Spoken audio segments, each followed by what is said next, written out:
আমার বাড়িতে যখনই পাউরুটিটা আনা হয় তখনই আমি ফাঁকিবাজি এই নাস্তাটা বানাই। বিকেল হতে না হতে আমার মেয়ে কিছু না কিছু খেতে চায়, তাই এটা যেহেতু ইজি অ্যান্ড টেস্টিও তাই আমি এইটা বানিয়ে দেই।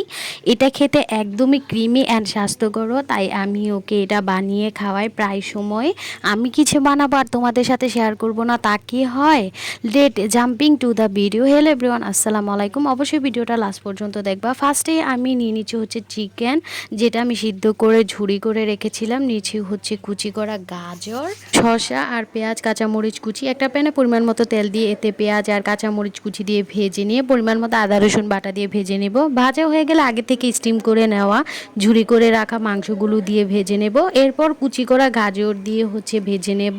তারপর দিয়ে দিচ্ছি হচ্ছে অল্প পরিমাণের গোলমরিচ গুঁড়া। এটা আমি এখানে সাদা গোলমরিচ গুঁড়া ব্যবহার করেছি। এখানে সাদা গোলমরিচ ব্যবহার করেছি, তোমরা চাইলে কালো মরিচ সহ ব্যবহার করা যাবে। এরপর গাজরটা সিদ্ধ হওয়া না পর্যন্ত আমি নেড়ে চেড়ে ভেজে নেব। ভেজা হয়ে গেলে একটা পাত্র হচ্ছে নামিয়ে নেব।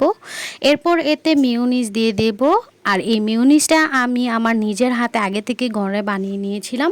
তোমরা যদি অবশ্যই মিউনিসের রেসিপিটাও দেখতে চাও তাহলে কমেন্ট করো, তাহলে আমি রেসিপিটা শেয়ার করব। তারপর দিয়ে দিচ্ছি হচ্ছে শসা কুচি। এতে টমেটো কেচাপ দিয়ে হচ্ছে ভালোভাবে সবগুলো উপকরণ একসাথে মিশিয়ে নেব।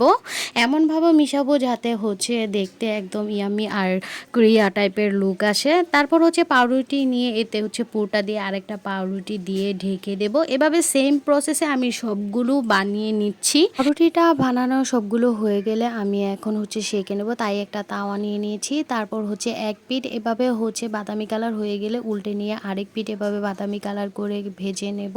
এখানে ভাজার সময় আগে আমি কোনো তেল বা বাটার ইউজ করিনি, এভাবেই শুধু সেঁকে নিয়েছি। এজন্য বলেছি কম খরচে আর অল্প উপকরণ। তারপর বানানো শেষে আমি যে এখান থেকে মাঝখান থেকে কেটে নিচ্ছি পাউরুটিটাকে। আর দেখো দেখতে কতটা লোভনীয় আর টেস্টি লাগছিল। এটা এতটাই ক্রিমি হয়ে যে আমার মেয়ে খেতে খুবই ভালোবাসে, আর প্রায় সবসময় সে বেশিরভাগ সময় এটা খেতে পছন্দ করে। তোমাদের আজকে আমার কাছে রান্নার ভিডিওটা কেমন লেগেছে অবশ্যই কমেন্টে জানাবা। আর দেখা হবে নেক্সট কোনো ভিডিওতে। আজকের মতো এখানে শেষ করছি। আল্লাহ হাফেজ।